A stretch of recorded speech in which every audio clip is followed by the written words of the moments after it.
1, 2, 3, 4, 5th.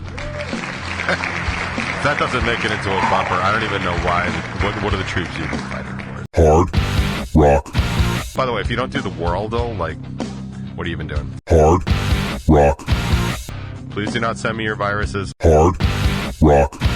What are you going to do to be best guest? Like, not shit on the floor? Like, my cat does that. Hard Rock. I don't need to drop any names, but I certainly can point out that I have a bimpy. Hard Rock. It's really great for the fan, right? So if you're paying $10 to get into a show and you like 4 bands, you're paying $2.50 a band. Like, that's slightly cheaper than what it costs to see Taylor Swift. Hard Rock. Chances are, if I was thinking it or saying it, how important could it actually be, right? Hard Rock. Oh, I know what I wanted to talk about. We're out of time. I'm kidding. That has never stopped me before. Hard Rock Lunchbox.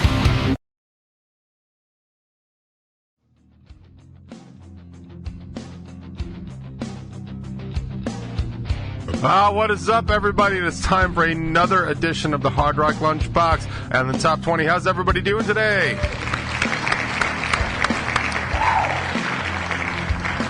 Just to be perfectly upfront and transparent, unlike many people in our government, I am recording with 2 cameras today because I've had such technical issues. I want to make sure I at least get something I can use, because it has been quite a problem lately, would be putting it bluntly. Yeah. That being said, we also have some breaking news courtesy of the chat. Now, I certainly don't want to disparage anybody, but I do want to point out that our very own Giovanna has been approved as a DoorDash driver, which...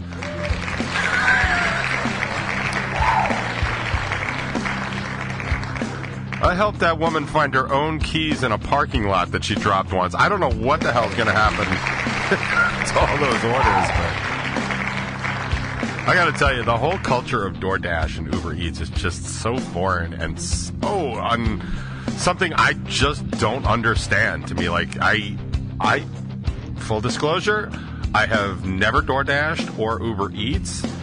But also, I've never Ubered anywhere. I've never even been on a subway, and I live outside New York City. Now, that last one is more just because I've never had the need to. In fact, I'm going to make Corey, my middle child, basically take me on the subway one time so I can see how it works before I'm just too old to even care, which might honestly be tomorrow. It might even be later today at the rate I'm going. But, like, let's just talk about that for a second. Like, and again, I'm not looking to be disparaging at all, but, like, most people listening to the sound of my voice right now probably know who Giovanna is, right? Like, hold on. Because if you don't remember, like, maybe we can work on this. Hang on one second. Hang on. Working on it. Damn it. No. Where is it? I have yeah. This is Giovanna. Hi guys, this is Giovanna Altuve from Tales of a Songbird, and you are listening to the Hard Rock Lunchbox on 99WRR.com. Now, to the untrained ear, that might sound fine. But you got the name of the radio station wrong. And now, she's going to be bringing you your food order. I don't mean to mock. Fortunately, she's not DoorDashing here, although I bet you if we all got together and ordered, like, well, she's in Maryland now, so if we all ordered, like, crab cakes, we could probably... I am not a member of the DoorDash culture. In fact, the last time I was at 7-Eleven and a DoorDash driver was in there, it was hysterical because somebody DoorDashed a Slurpee from 7-Eleven, which I realize is fine. Like, if a lot of people have more money than time, I am not one of them, so I can't do that. But a lot of people do, and they DoorDashed a Slurpee, and the poor dude at 7-Eleven, who's there, like, all the time. Like, I have, like, 2 regular 7-Elevens, and I really like that it's all the same people. Because, like, I know them, they know me, it's cool. But yeah, the Slurpee that the person had DoorDashed wasn't working. You know, Slurpees kind of run out. By the way, this wasn't all that long ago. It wasn't even like the middle of August. But the poor woman that was DoorDashing, the DoorDash driver had to call the person and be like, yeah, man, listen, they don't have cherry or whatever. And then they decided to go with Coca-Cola, which, honestly, I feel like I could have figured out on my own, but that's, that's just me. But yeah, I cannot, like, I'm fine with pizza delivery, and I'm fine with Chinese food delivery. And I feel like because they're in-house, like, they're vetted by the company, right? So, like, when I order from Top One Chinese, like, that's one of the dudes that works there. Like, he's probably related to them because I think it's family-owned. So, like, he's got a vested interest in actually doing a good job. When you're DoorDashing something from, like, McDonald's, I guess, or, you know, maybe even Chipotle. Chipotle is a little harder, but you can't tell me, like, somebody DoorDashing from McDonald's might not just take a fry or a chicken nugget. Like, I don't know how it works, but, like, people have been pinching food out of food deliveries since, you know, you used to send your kid to go get it. In fact, there was a time, and I've spoken about this before, and it does come across as kind of amusing, but it's actually really sad and pathetic, which is fine, because that's what we do here on the show. But I used to suffer from what I like to categorize as a caramel macchiato addiction. It was really so bad that when I used to drive up to Starbucks, back when there was only one in my immediate town, there are now 3, maybe 4 if you count the one over by Costco. 5 if you count the one up by the high school now. So back when there was one, do you guys remember that? When it was like a one Starbucks town? Like like a one-horse town? Like one Starbucks town. Back in the day, when I used to go, I used to pick up a couple of caramel macchiatos, and I would get an extra one for my drive home. Now, I am not admitting to being a nicotine user or a cocaine user or another drug user, but of the addictive elements available to me and my many, many years in the rock star community, I will tell you one of the hardest addictions I've ever had to kick was the macchiato in a caramel macchiato. I don't know what's in it exactly, but man, whew, I plead the fifth. 1, 2, 3, 4, fifth. That doesn't make it into a bumper. I don't even know why. What are the troops you've been fighting for? So, I got some basic housekeeping for you because I know you guys aren't doing the housekeeping because you're basically lame, and that's why you guys aren't getting an allowance.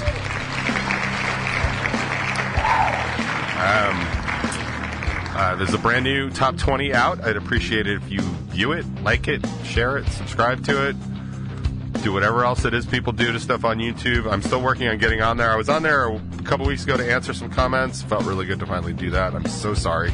I keep running out of time to do basic stuff like that. Like, I gotta tell you, like, I run out of time in my day to do the Wordle and the Worldle. By the way, if you don't do the Worldle, like, what are you even doing? But yeah, sometimes I run out of time, and it's like you haven't lived until you get that, like, pathetic kind of stare down from your 16-year-old white daughter. Like, you don't even have time for the Wordle? Like, why even get up? Anyway, so I don't even have time for that. So a lot of times I don't have time for the comments. But there is a brand new one up there. It's the DJ Doesn't Really Care episode, which arguably could be all of them, but, like, it happens to be this one specifically. And it was the one where I was having Control-Alt-Delete problems, or I was trying to solve all my problems with Control-Alt-Delete. By the way, yo, like, seriously, like, wouldn't a nice Control-Alt-Delete be great, like, in real life? Like, yo, my God, like, man, this Tuesday sucks. Control-Alt-Delete, and you just kind of, like, restart it? Like, ugh. I feel like a lot of us wouldn't get anything done if that were the case. And I don't necessarily know that that's the worst thing, but that's just, it's a pretty good episode. If you're interested on what's been going on, I completely wiped out all of my Logitech stuff on my new laptop, and I reinstalled all of it. And it seems to be doing good. Like, it doesn't seem to be any crackly or jumpy stuff. But there was a lot I could not use last week because it kept just crashing and stuff like that. It also might have been possible that my antivirus was being a bit of a dick, and so I removed that too. Please do not send me your viruses. Also, I don't use this computer on the internet. It's strictly for this, and it's strictly for recording the miracle and magic that is Rebel Knives. Be sure to check that out. Chris Waterbury also has his new My 5 out. It's about Nintendo games. I have to check that out. I just haven't had a chance to do that too. You want to talk about lists of priorities, man. That is well above most things, and I still haven't gotten to that. Mainly because I suck, and I'm also horrible horrible at scheduling. It is just unbelievable how bad I was at scheduling and how much worse I have now gotten at scheduling. I mean, it's just like, man, I didn't think could go any lower. It's like, oh, look, whole other subfloor, whole other basement for me to jump into. So yeah, Strangerhood TV, check that out. There's always some more Bacon is My podcast stuff. Don't forget the Bimpies are coming up for 2000. I guess it's 2022, even though it's going to be in 2023. I'm not exactly sure how they bill it. It doesn't much matter to me because as far as I'm concerned, I was a winner in the first Bimpies, and therefore that's the Bimpies. Like, everything else is like a Bimpy facsimile, to use a word from like the 60s, so does it really matter? I mean, like, who watches like Survivor 13? Nobody, right? But we all know who won Survivor 1, and that was me, right? Because I'm the best, which is a song we should play with. Probably. And yeah, Annie Stoic will argue that she also won a Bimpy, but like, I think she was like best guest. Like, what are you gonna do to be best guest? Like, not shit on the floor? Like, my cat does that. Like, best 7 questions. I don't need to drop any names, but I certainly can point out that I have a Bimpy. The Bimpy. Just remember that. And that couple moments has been brought to you by Bacon is My podcast, not a sponsor. But keep an eye out for that, and of course everything else, all the other nonsense on Stranger TV will do you good. I was going to talk about, no, you know what? I am going to talk about, damn it, I am going to talk about it. I want to talk about how good the show was on a Friday night, for a couple of reasons. One, I thought all the bands were really good. Like, as dumb as that sounds, like, that's an important part of putting on a good show, right? Music is important.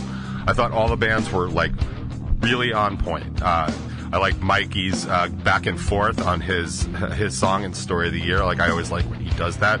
It's funny, too, because I've been tempted to do that. Our thing tends to be to go from one song into another and then back into the song and, like, call it quits and stuff like that, or just a straight-out medley. But then constantly going back and forth. Mikey did that with one of his songs, and Quiet Mind, like, a couple years ago, and I was like, oh, that's cool. So he did it again with Story of the Year, which I thought was cool. But as often as I've considered doing that, I realized that that's Mikey's thing, and Mikey does it the best, so Mikey shall continue to do it forever. Or until such time as his beard and long-ass hair, I might add, take over his entire body. And I assume he becomes an Ewok? I'm not sure. I haven't asked Mike his pronouns, but I assume it's him, his Ewok. But I don't know. For sure. But yeah, all the bands were really good. I had said from the stage at one point it was my first time seeing A Farewell Fire, because really of the way the circles kind of worked around here early on. I mean, A Farewell Fire took, I think, 9 years off or something like that, which put me fairly deep into the early Rebel 9, but mid-G Davy days. And I've talked about how I never played with, like, Sick as Monday or FFR, because they were always playing together, and generally speaking, the joke kind of was Sick as Monday played on a Friday, G Davy would play on a Saturday, vice versa, and stuff like that. So A Farewell Fire was kind of in that mix, which is why I didn't know any of those guys at first, which was always funny, like when Matty joined Rebel 9, because Matt did know all those guys, and it was just like, oh, hey, your friends are cool. I mean, pretty cool. Let's not get it.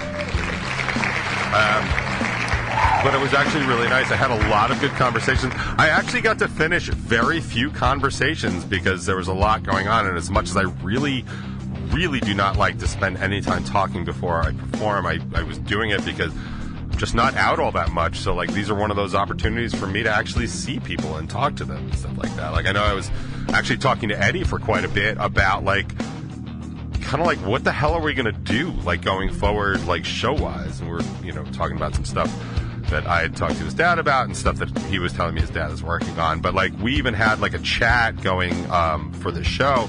We were talking about more shows going forward, and it was like, well, how exactly are we going to do this? Like, what do we want to do? Like, what actually makes the most sense? And, it's really kept me thinking, because, like, I've had a couple of plans going into 2023, and I don't know what to do. Like, I'm so overscheduled and so, like, undermotivated with so much stuff, as I've been kind of saying throughout the year. It's hard for me to get anything done. Usually what ends up happening is I feel like a high on a post show like this, and I do something stupid like book 4 shows, and then future me, who honestly has to bear the brunt of pretty much anything current me ever does, will have to deal with it then. And that's probably what's going to end up happening. I'm going to be waiting on our recording schedule to make sure we're kind of free and clear of some of that stuff, and I'll probably just book a bunch of shows at a couple of different venues, and then I think my current plan is to open it up to all the bands that I want to play with, which of course would be Craving Strange, something heavy, Jackknife Stiletto if they're still interested, a Farewell Fire / I Ignite, whatever camp is available on whatever time. I want to get Pathmaker back in the mix, Neon Skyline, all new episode, all these bands that we've been kind of working to play with. Born of Scars, I talked to Pete not too long ago. He was totally down with stuff like that. So I want to open up some of those shows to play with some of these bands. Not necessarily because I'm trying to build the perfect show, because I'm not really interested in that. But I am interested in building a great show with bands that I don't get to play with all that often, because I like to play with them. I'm not looking to fan grab or anything like that. And that was one of the more interesting parts of this particular show.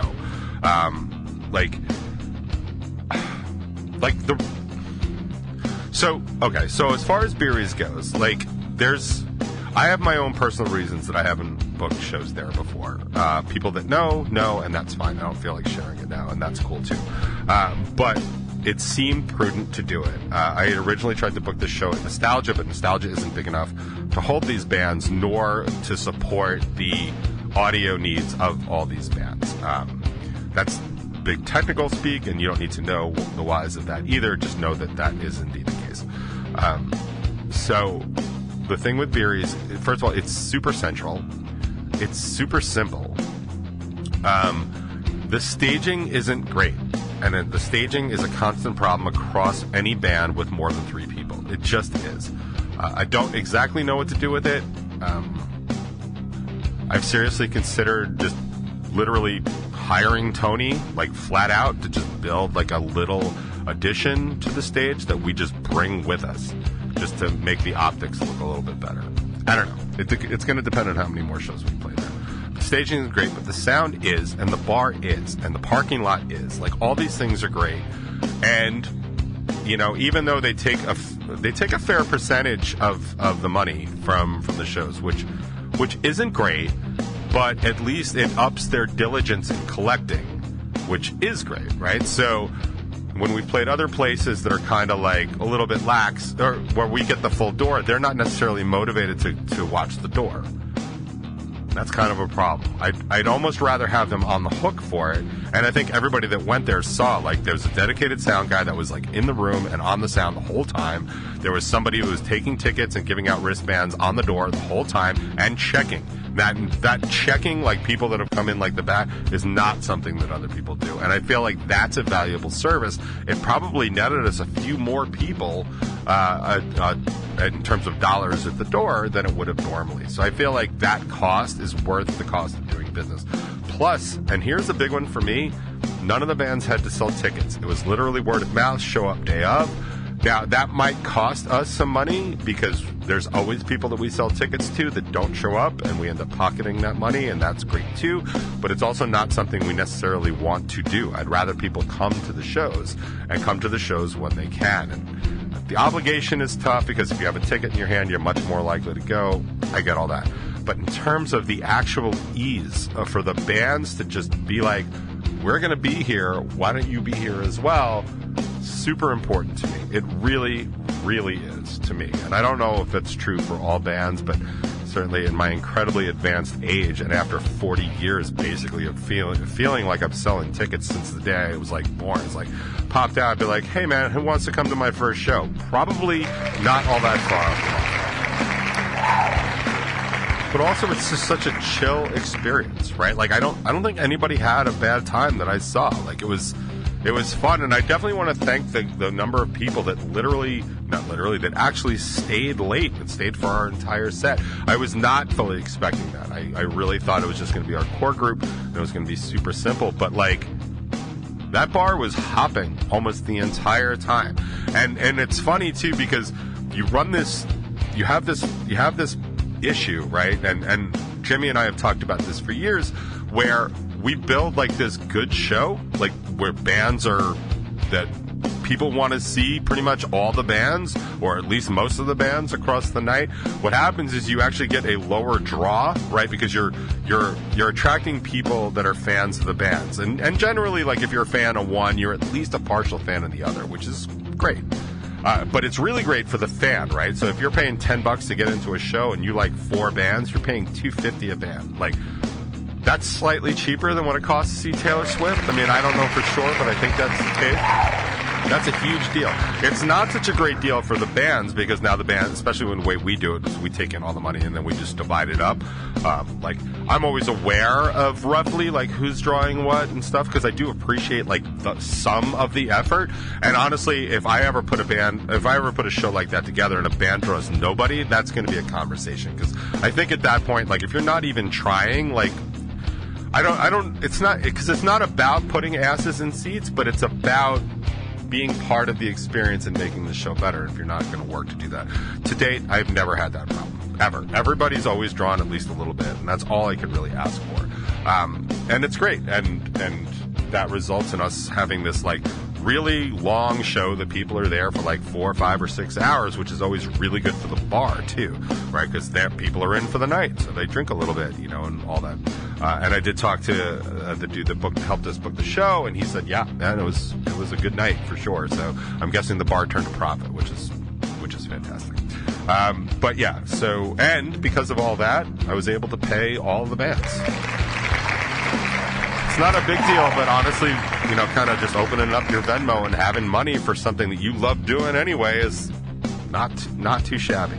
And considering the sheer lack of effort it takes to move people into those shows, I think it's pretty good. Like, yeah, could we have made more selling tickets to like Mulcahy's for a big name event? Yeah, we could have made more. It also would have taken way much more effort, and I am not at all interested in it.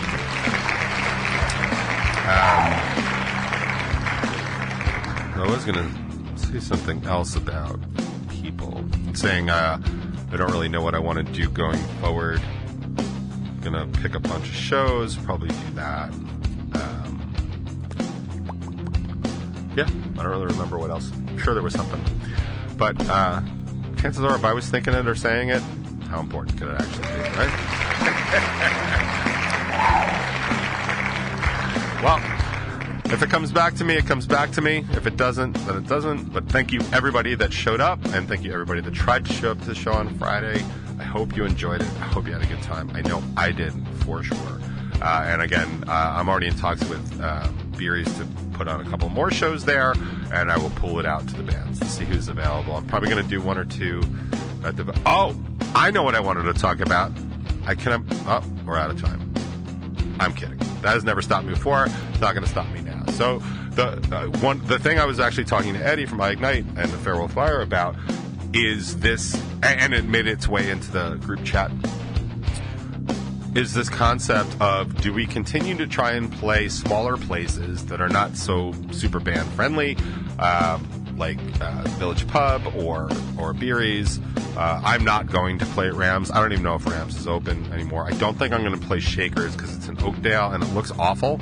But also, it's a little too far for my band to go. I mean, my band is based in Long Beach, so like, even when we play in like Patchogue and stuff, like that's a 90-minute run for them. It's quicker for us to go to Jersey. So I don't know that Shakers is on the table, but basically all I really got here Mid-Island is the Village Pub South in Lindenhurst and Mr. Beery's, which are fine. They're this category of, I want to say dive. It's not quite dive. And of course, Amityville Music Hall, which I'm not playing. I'm not even stepping foot in until the twat that manages that place is fired or disappears. That would be fine with me. iIgnite's not playing there. Craving Strange isn't playing there. Neon Skyline isn't playing there. Something Heavy isn't playing there. So don't expect us ever to go to Amityville Music Hall for a show with any of our bands. Like, I would rather the place close, and I am a big proponent of venues. But I'd rather that place close if they're going to keep her in management.